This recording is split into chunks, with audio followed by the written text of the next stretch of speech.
That means go. Kind of most of the time looking there. Well, my name is Gloria Lyon. I come from Czechoslovakia, from a little village called Nagy, Nagy, capital B-E-R-E-G. It is located near the Carpathian Mountains and only 8 kilometers from the provincial capital called Beregszás, or B-E-R-E-G-S-Z-A-S-Z,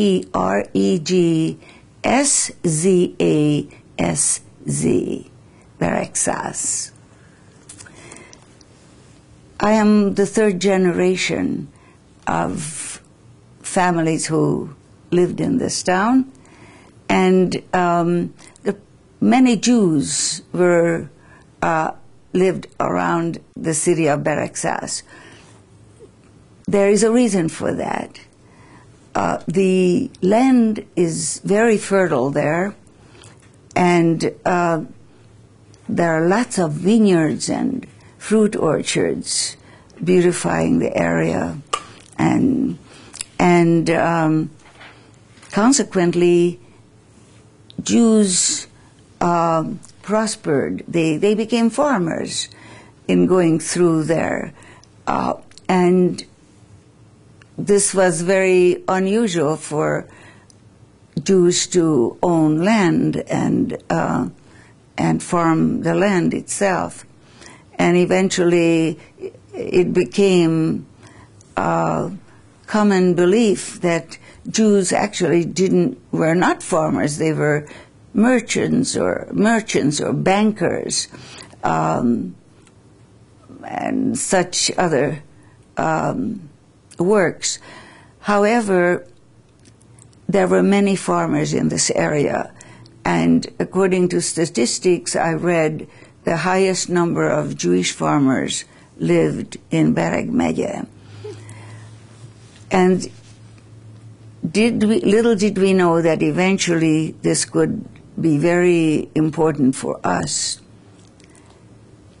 We were a part of the Austro-Hungarian Empire, which fell apart when the Germans lost World War I.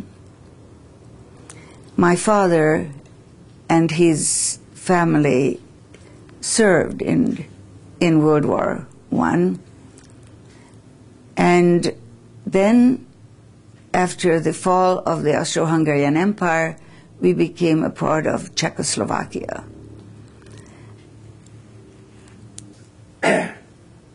Now, when we became Czechoslovakia, I was accepted actually very early on into the Czech schools, and I was told that when tested, I qualify for a year ahead. So I was challenged. This was fine with me because I had 4 older brothers, and they challenged me all the time. And here in the Czech schools now, I'm being challenged too. It was really nice. I enjoyed the Czech school very much. We spoke the language. Of course, parents weren't quite so quick picking it up. Of course, now, so many years later, I only remember some nursery rhymes and the national anthem, of course. But that's about it. Just a word here and there, good evening and good night and thank you, that sort of thing. But I was too young when our area became a part of Hungary. I remember when the Czech army retreated, and they passed by the front of our house, and we lived on a hill, and on the top of the hill, every single piece of artillery had to stop, and they rolled the brakes, and if they forgot or if they didn't do it well enough, then it started rolling too fast. Well, I remember when that happened. And when that happened, the wheel just went against the horse's leg and broke the horse's legs. and right in front of our house. We looked through the behind the curtains and watched the procedure. And a soldier came and shot the horse right in front of our house, and that left such an impression on me. That if that poor horse cannot perform, it's being shot. So somehow there was, it really affected me. I think I'll remember this as clearly as possible all my life. But then another thing happened. One day my parents came into the Czech school and said that my brothers and I are going to be taken out of the Czech school. And I was very upset about that because I did like the Czech school very much. And so, but there was something in the air and I couldn't put my finger on it. I was too young yet, at 8.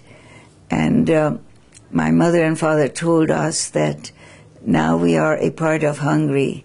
Now we need to go to Hungarian schools. And so all of us just walked over to the Hungarian school. And I'll never forget that confusing element in my life. From one school to the next, from one language to the next, just like that. And I was told that we now have another government, and it will work differently for us than the Czech government did. And I didn't know what it meant until time went on, and the effects of the Hungarians affected us immediately.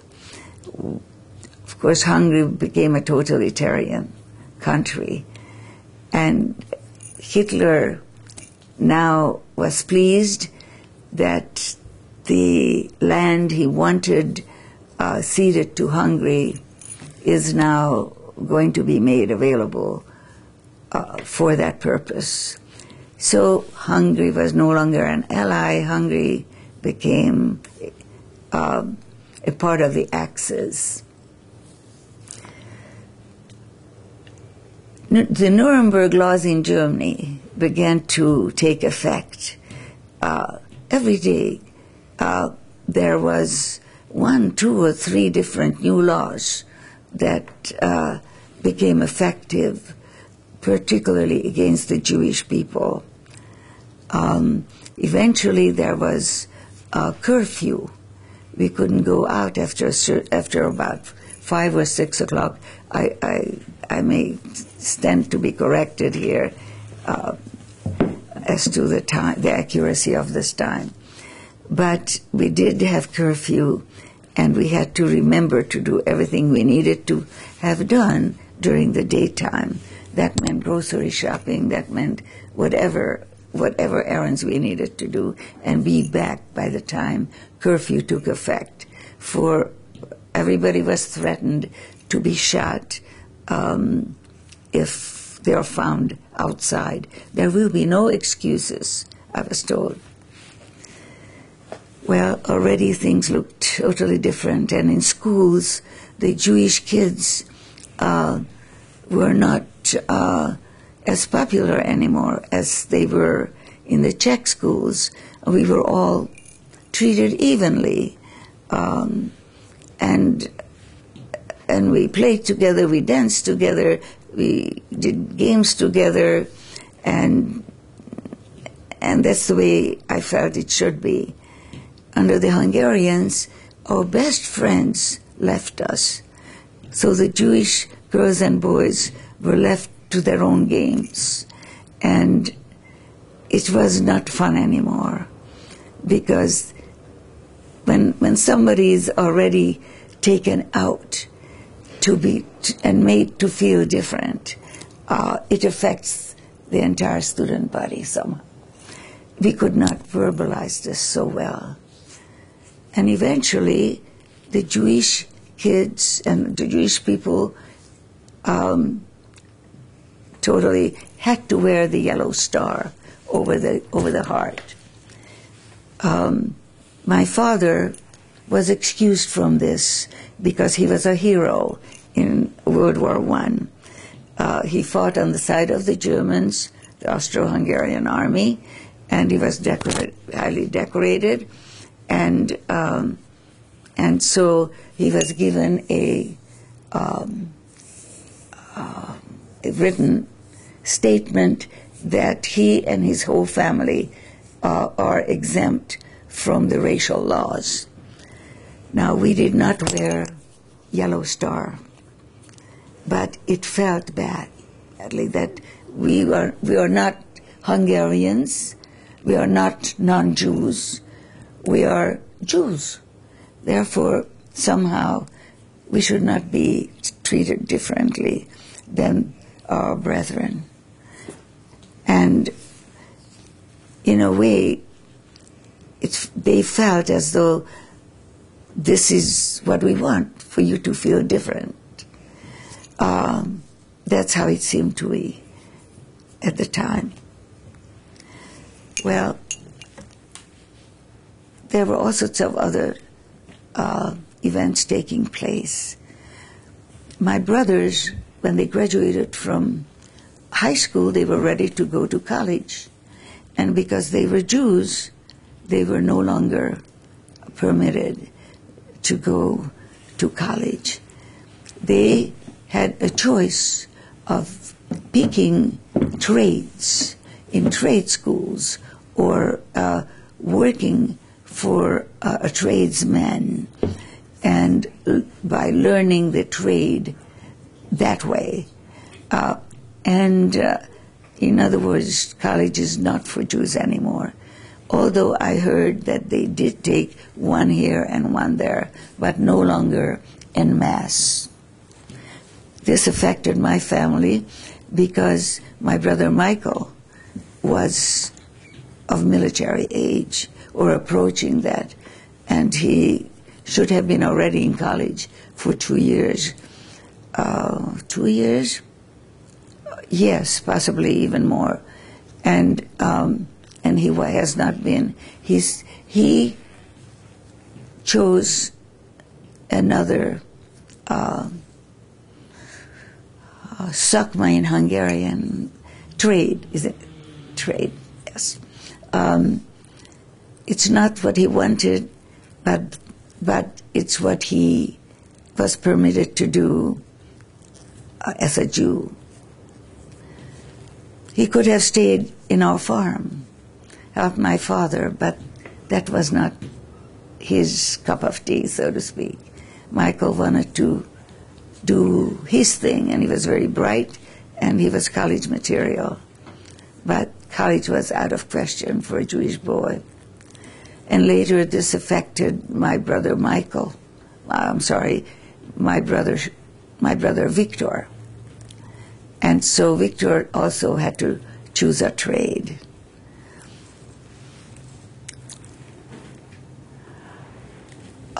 I was next, and I was taken to high school, and I was shown around, and for some reason I was permitted to go to high school. But even high school was no longer given to Jewish students. There were some students in high school on another level. So I went to high school with them. Eventually they put us together. And I still don't know why. But here we were on the same level studying, and I was quite new. But I can understand it now. They were getting ready for the Germans to pick us all up when the time comes. Of course, none of this was clear at the time, or we weren't even thought of that. Well, one day it happened, and for some reason I was not in school on that day. There was a very good reason for it, but I don't remember what that was.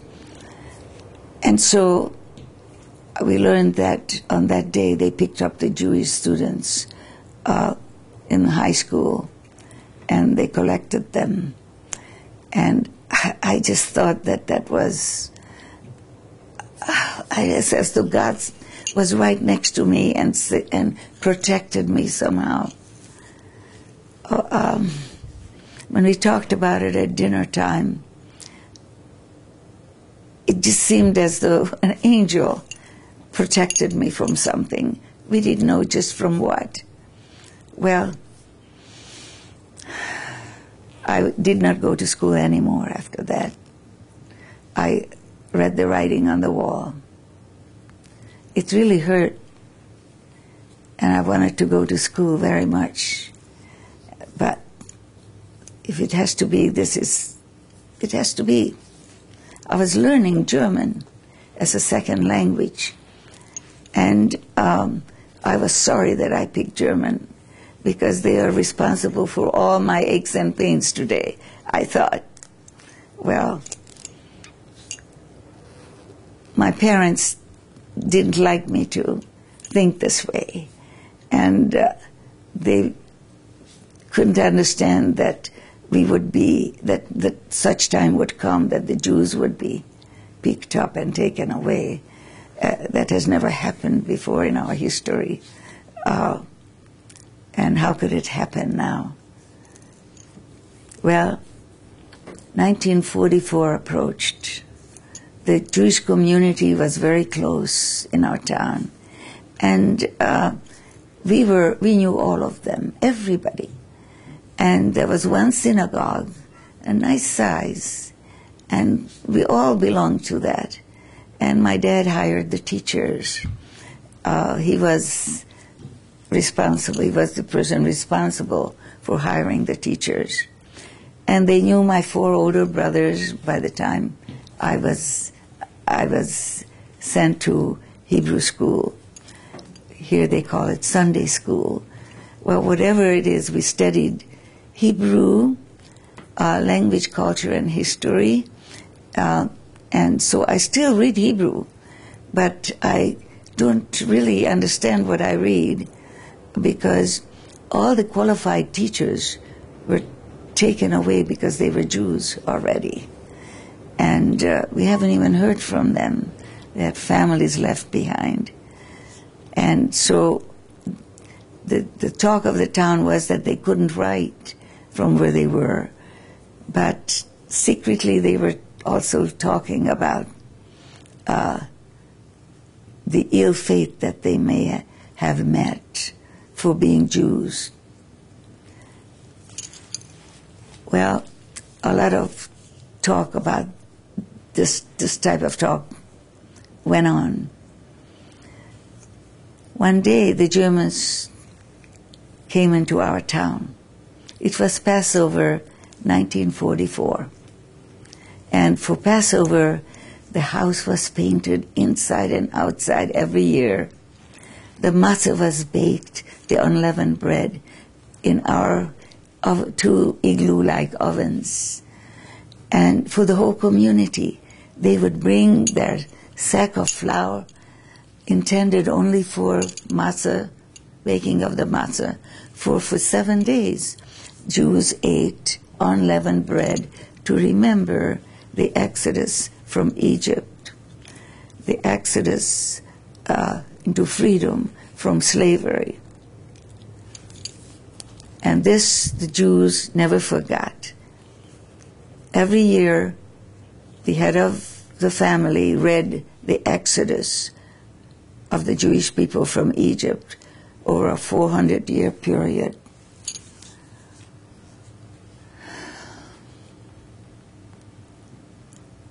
There were many lovely melodies interrupting the story, giving the reader a chance to relax a little bit and catch his breath.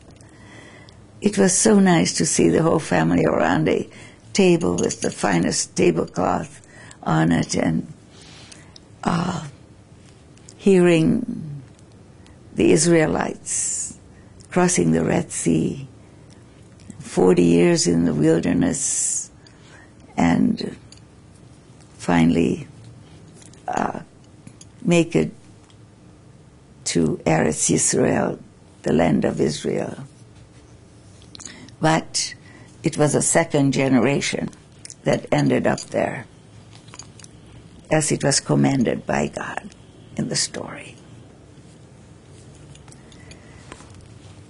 One day, I took our tiny little brand new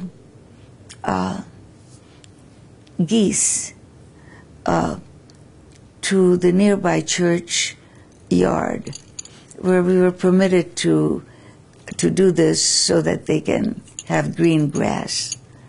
And so there I was with the mother goose and the father goose right up front, just like in the stories, children's stories, and I was in the back, making sure none of them were left behind. And just as I exited our house with them, I saw some people sitting on the benches on our side of the street. And so I decided to go with them to the other side, make a right turn, and go up there to the church, by the churchyard. And as I passed these benches, German soldiers were talking to each other and laughed. Where did they come from, I thought? They were not there yesterday, and now today is another day, and the Germans are in town. I was feeling restless somehow. All those little bits of information sort of appeared in my mind.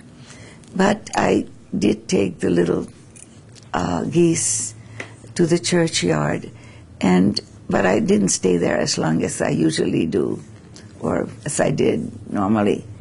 I came back earlier, so I could hardly wait for them to go faster, going back, and the German soldiers were still on the benches. And because my parents did not know that they appeared, that they are in town. So I told Mother and Dad that the German soldiers are in town, and I just didn't feel safe being there by myself with the little geese. So I came home early to tell you about it, Mom and Dad. And they said, you did fine, and very good that you came home. And they thanked me. And so they didn't know what to do. What does this mean, that they are in town?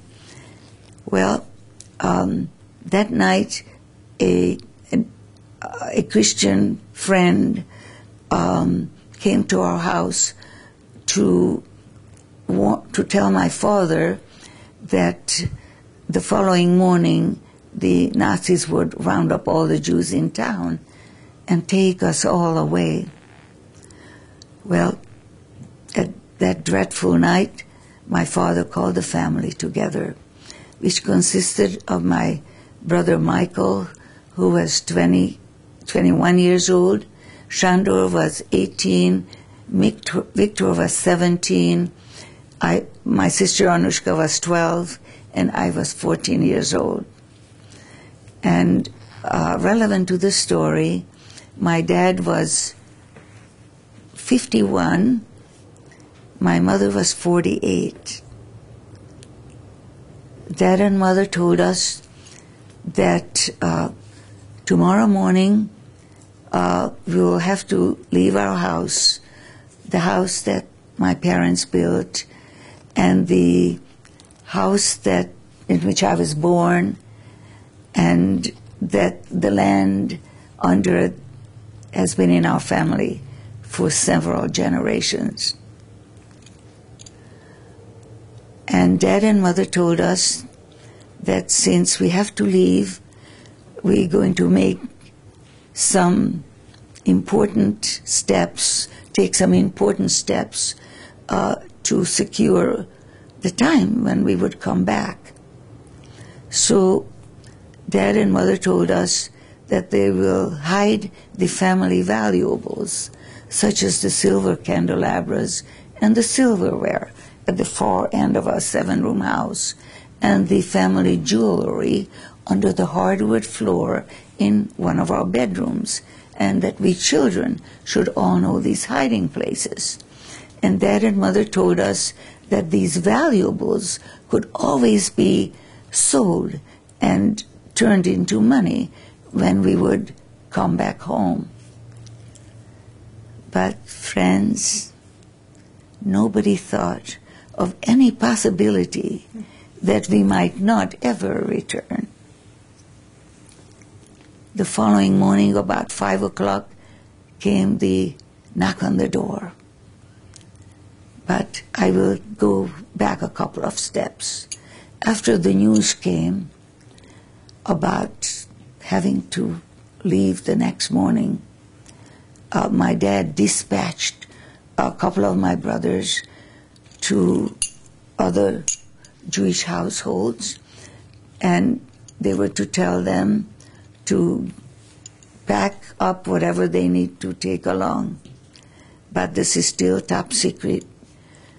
But it's important that some of our people know. So ask them to send out members of their families to a couple of other places. And so the news should spread tonight. And that's how it happened. The boys came back and they helped my parents to hide the family valuables. And when it was all completed, they heated up the ovens. They were very busy that night. Heated up the ovens, and my mother had to retrieve the flour, for we did not have it handy during Passover, since we were not allowed to use it. My mother was busy making the dough and waiting for it to rise, etc. Well, she finally put the bread, about 7 large loaves of bread, into these 2 ovens, and but when the Nazis came to knock on our door, the bread was still in the oven, and we had to leave them behind. However, we took along such items as leftover matzahs and smoked meats, and we had lots of dairy we could take with us. For a few days it would not spoil. We appeared at City Hall with a minimum amount of clothing after they picked us up. And there's another little item I'd like to include. At the time, just before we left, my mother came with a little suitcase in her hand, because we were told not to pack much because they will take it away if we do. So just take your immediate clothes, a change of clothing along, and maybe a bite to eat, like that, as if it's for just a meal. Well, we knew better, and so there was a lot of smoked meats in the smokery, and we packed that in, for that meat did not spoil. However, it was very salty, and it demanded a lot of drinking of water. So it didn't always work with us.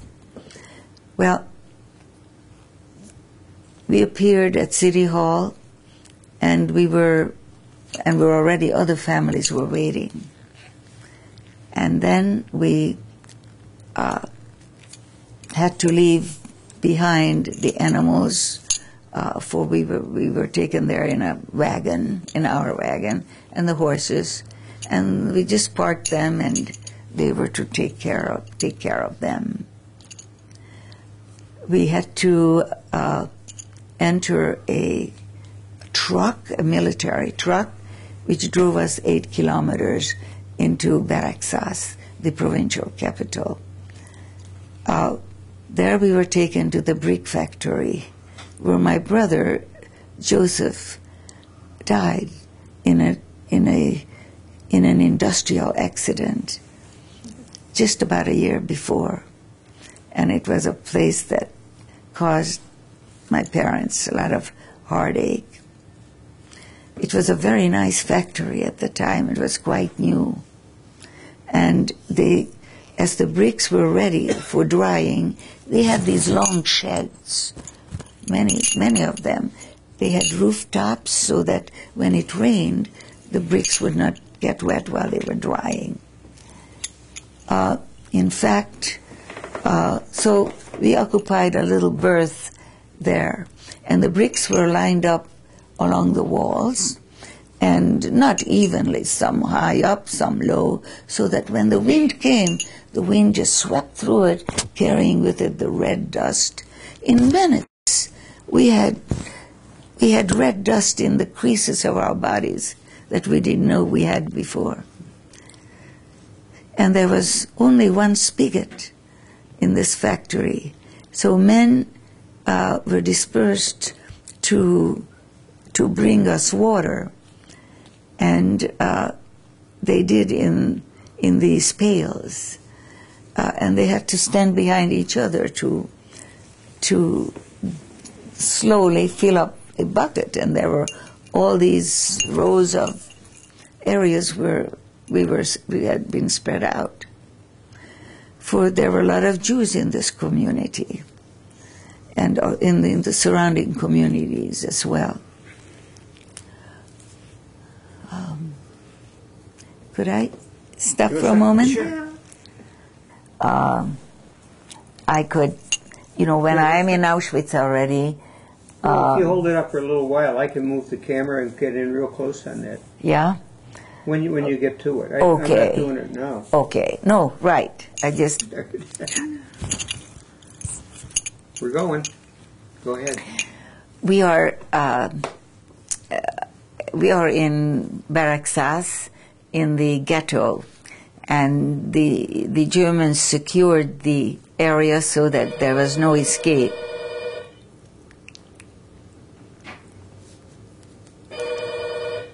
Do we stop for the phone? Okay, then you can. Oh, that's nice. Oh, that's so, I So there can was no hear escape. it. It's so.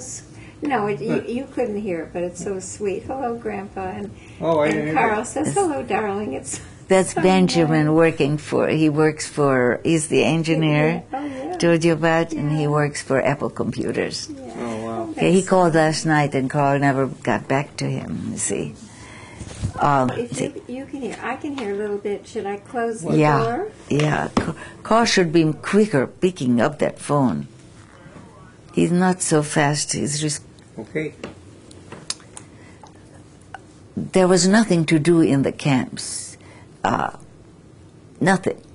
This was a big brick factory, a fairly new one.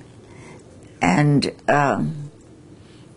in the beginning, they had the men, they wanted to keep the men busy, so they formed a huge circle, then a smaller one within it, and they had to hand one brick to another just to wear people down. When I think back now, I can see that the Holocaust began. Who was with you in that camp? With me was, my father and my mother, Michael, my brother, and my brother Shandor, and Victor, Anushka, who was 12, and myself. I was 14 years old. Did you have to share in the ghetto with any other families? Oh, yes, there are little holes, little units. There was nothing there but red dust. And that's where each family was given one of these little units. Of course, there was only the two walls were, where bricks were lined up, not uniformly, and for drying. And that's all, nothing else. And it was April. We were picked up on April 15th. And on May 15th, we were ordered to get ready and get on these trains that what is the name? Cattle cars. The cattle cars. And my father was translating with the Germans, for the Germans at the time. They asked him to do this. And so when it came to our turn to get onto the cattle car, so Dad is still over there talking to the SS. So one of us, I don't remember who, said, Dad, aren't you coming with us? And then he realized that we were up there, and he thought that we were not supposed to be there. And so, and all this time he had to wear his medals. Well, he quickly jumped up on the train, and he ripped off his medals, and he threw it at the SS. Then they closed our door. It was a sliding door, and off we went. And this is how we ended up coming together. I actually forgot about the medals until I was reminded of it by my brother and by Shani, my brother, and Anushka, my sister. We were in the cattle car for 3 days and 4 nights without any food or drink that was given to us. Or sanitation. We were given a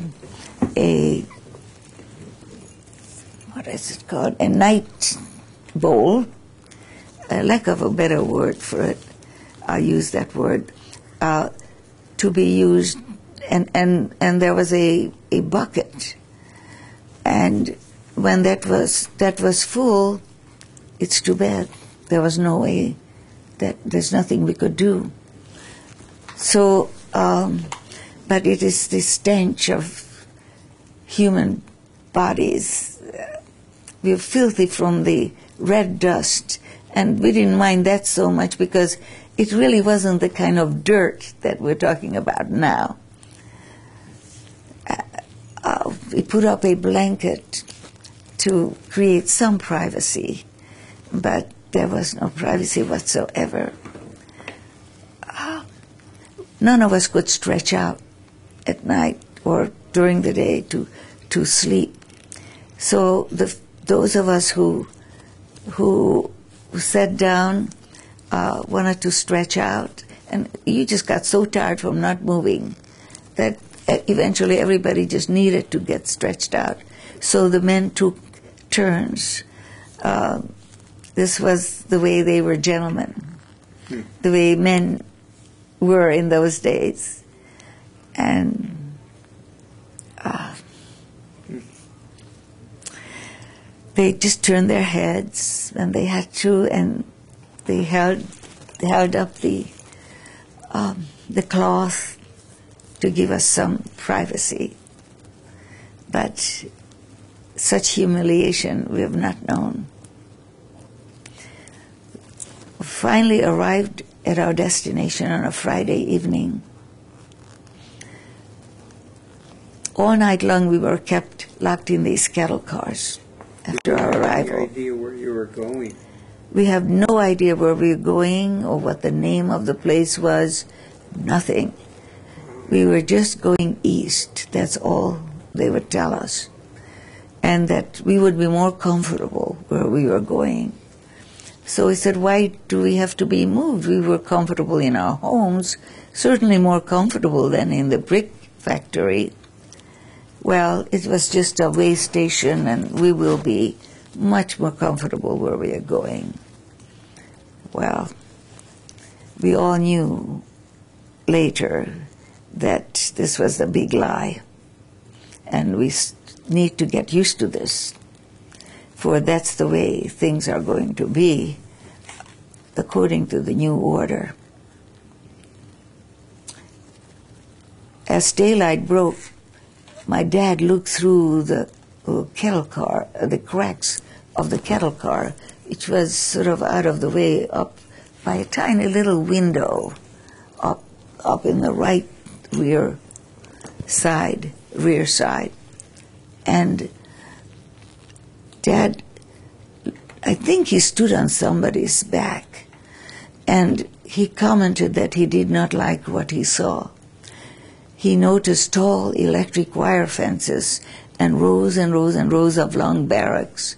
And the name of the place, as we later learned, was Auschwitz-Birkenau. They opened up the door, the sliding door, and this tremendous stink hit my nostril.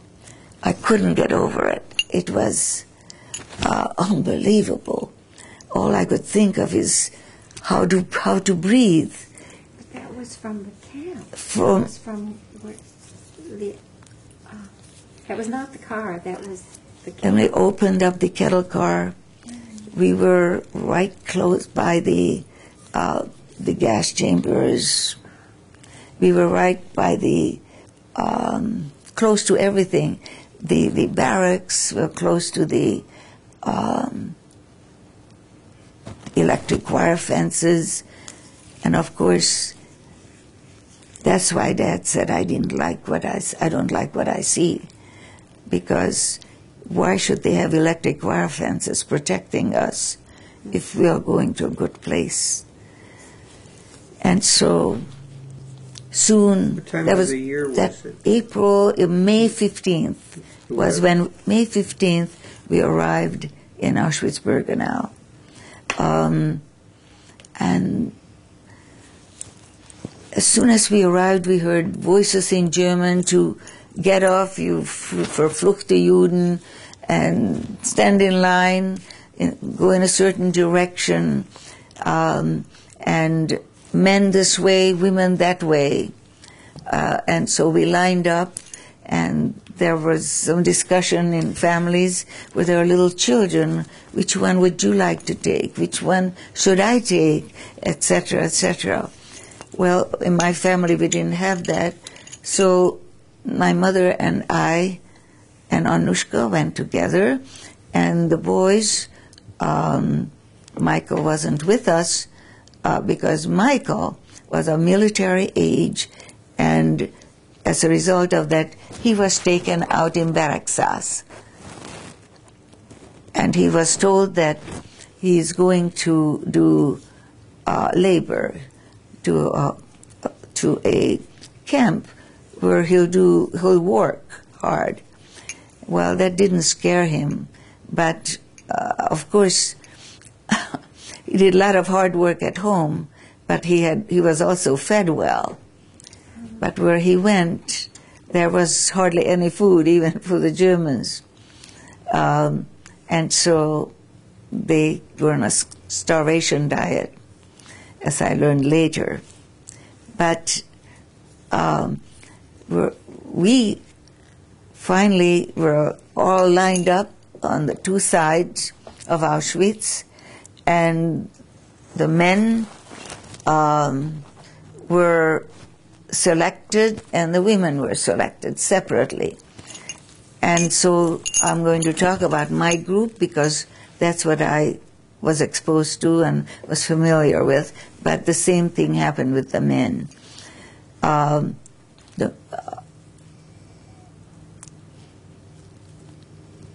Mother and I were sent to one side, and my sister Anushka was sent to the other side. And when we were finished, we saw that we were the smaller of the two groups. Anushka was sent with the old and the young, all the children, the handicapped, the ill, and I was sent with a group of healthy, strong women. So my mother came to the conclusion that we probably will be the workforce.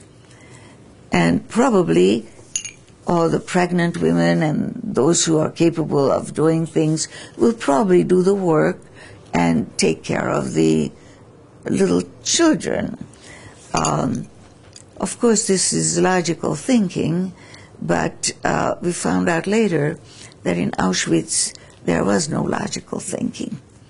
So we had to give up all the logical thinking that we could think of, for it may bounce back and backfire. In other words, backfire at us. And I will illustrate. So Mother and I were going to the right, and my sister was going to the left.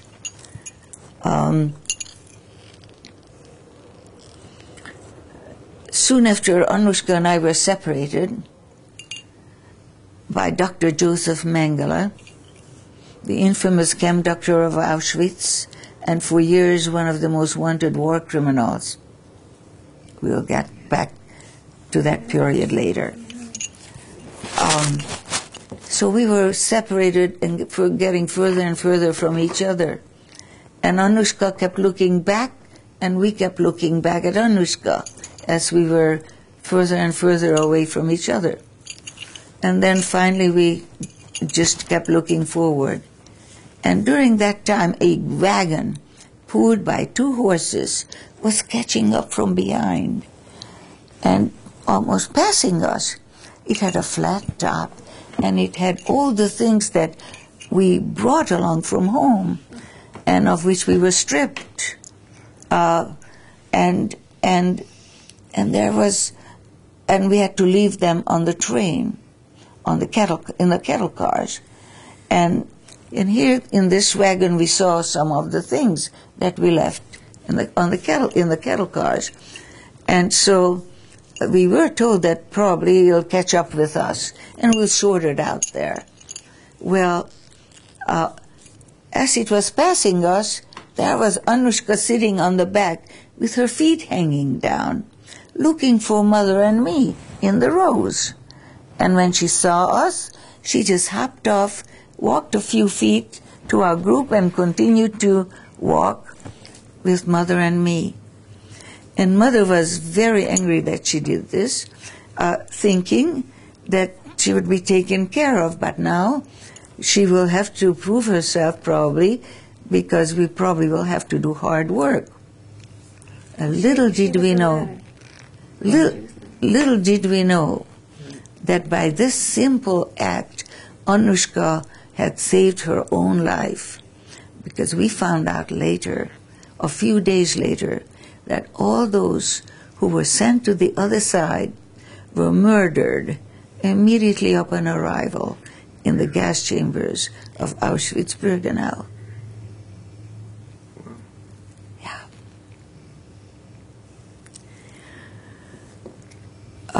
Then we were taken to a place where we had to give up all our clothing from home, except for our shoes, which our group was permitted to keep. And we were processed. Our heads were shaven bald. I remember crying for my 2 long braids. They just snipped them off with a pair of large scissors, and they dumped them on a pile of hair. I just stared at that pile of hair, and with my hair on top of it. And I kept thinking, I'll have to get used to this too.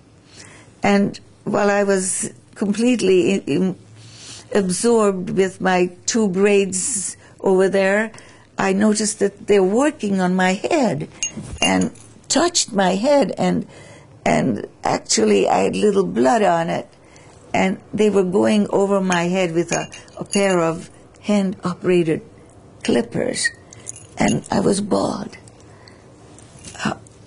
And I looked at everybody, and I could hardly recognize my mother and my sister anymore. They were totally dehumanized with lack of hair. And this uniform, all gray uniform, it's just a dress, a simple dress that had 3/4 length sleeves and nothing under, no lining or anything. Just I think it was cotton, and it had spots on it from whoever wore it before, and it probably was deloused, but not entirely, because some of those little things came to life, or they were hatched, or whatever happens to them. And I had a lot of lice all over my neck area to start with, and they were all over. Well, one day we did have our clothes, had to remove it on a moment's notice, and our clothes had to be sent to be sterilized. There's another word for it, to kill the lice and the eggs. And of course I appreciated that, but it never came back completely clean or completely without the eggs. Well, I think you got the idea. Did you get the same clothes back again? Or? No, never. They just got them all together, and they were not marked at all. And then we got somebody's clothes back, and it was too bad because we exchanged clothes with each other. Some was too short or too long or too tight, or just so, you know what women do. They had nothing, no pins or needles to help ourselves. So we just exchanged clothes that fit better, because they were all alike. Well, then came the final dehumanization, the branding, and henceforth I no longer had a name, but I was only a number. Number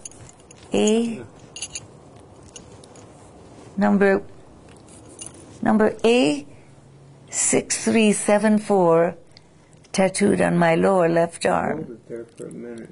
And as you see, I'm still carrying that number on my arm today. Wow. My mother was tattooed first, and my sister followed, so that we had consecutive tattoo numbers. I kept this tattoo to remind me what it was like to be a slave. Wow, I got it.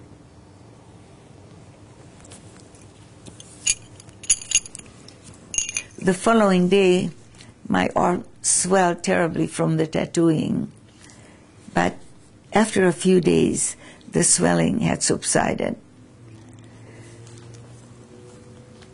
We did several things during this period. After we were processed, we were taken into a barrack, and there was nothing to do. And so 10 of us young girls got together. What we did was a population exchange, if you will. And so my mother had to go to somebody else's bed, and someone else had to come to ours until there were 10 of us. And I was a major organizer of this. We decided that we're going to remember this moment, for we don't know where we are. That we will, let's write a song or a poem about it. And so what we decided was that since we are all Jews, we probably all know the national anthem of the Jewish people, the Hatikvah. And we could, if that's the case, well, we all knew it, and so we decided to use that melody, and we wrote a little song, our own words about our state of being in Auschwitz. And so it goes like this. I'll sing it to you in Hungarian as we composed it. No Nagyvilági tábor blokkjai mentén, célapelre áll a sok zsidó, könny hull a szemén. Ázik-fázik szegény, zúg az eső, célapelre ki kell állni, ha rossz is az idő. Örül, virul, zsidó munkás, nem sokára jön a megváltás, eljön a nagy nap, a kicserélés, megszűnik örökre a zsidó szenvedés. Haza fogunk menni szép otthonunkba, rég nem látott kedveseim tárt karjaiba.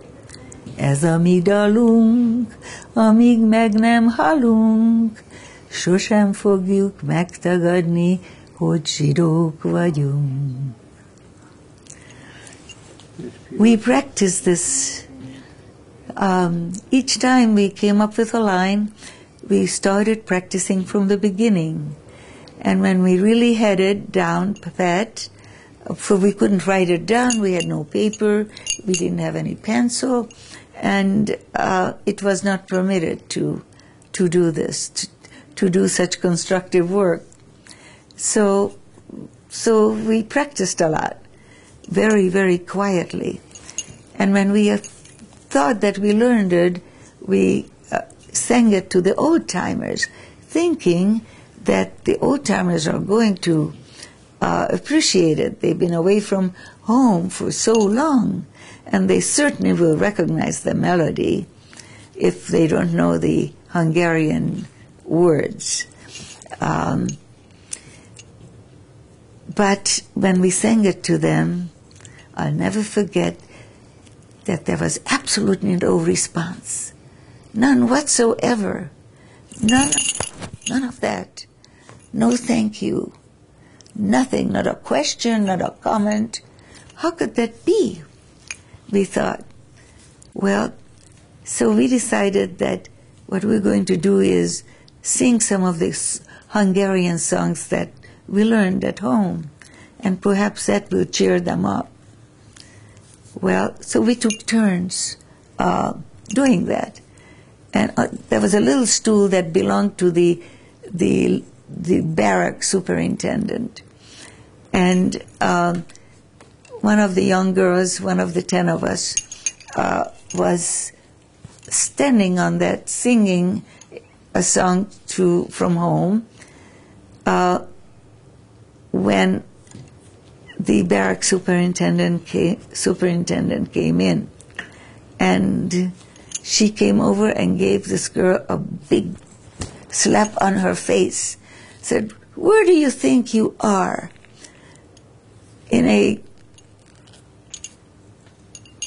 On vacation? Do you think that this is a hotel where you're going to have a lot of fun?" I don't know whether you're lined up. Did you? Okay. And this is a death factory you are in. See that chimney over there?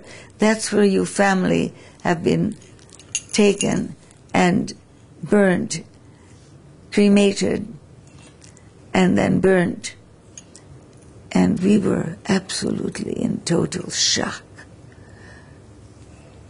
Wow, could that be the reason why the others did not clap, why they weren't happy to hear our song? And of course that is precisely the reason why they did not. And from there on we became like them. We no longer sang anymore. So I made it a point to remember all those precious lines that we came up with before we were contaminated with Auschwitz-Birkenau.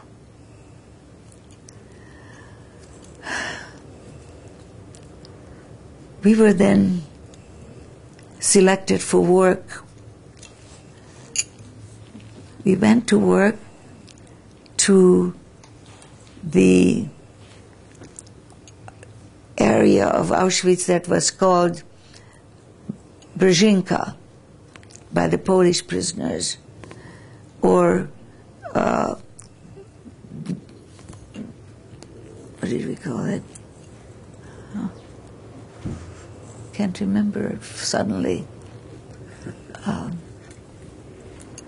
Well, it was Birkenau, and there we went and we selected clothes, assorted clothes that the people had brought along, and of which they were stripped before being sent off to the gas chambers of Auschwitz-Birkenau, or to a factory to work, such as we were. I was saddened when I saw some children's clothes, and I had the need to just infuse life in them, to in my mind. I had to visualize somebody in it. I remember this little boy, young boy, not little, but young boy of about my age, 14 at the time. And judging from the clothes that I sorted, which there was this very... Please stop. I'm going to put a new film. If you, when I put in the new roll, if you can continue right where you... Yeah. Yeah, that was... Jean Coke, that was the song. I mean, it was... Oh, my God. There's something. The words. And the last, see how naive we were? The last stanza was not in the documentary film. They had to cut it off, and they didn't understand the Hungarian. So in editing, they cut out the last stanza. And in the last stanza, it says, we will return into the homes, into the beautiful homes of our loved ones, with open arms, you see. Nothing about the gas chambers. I think that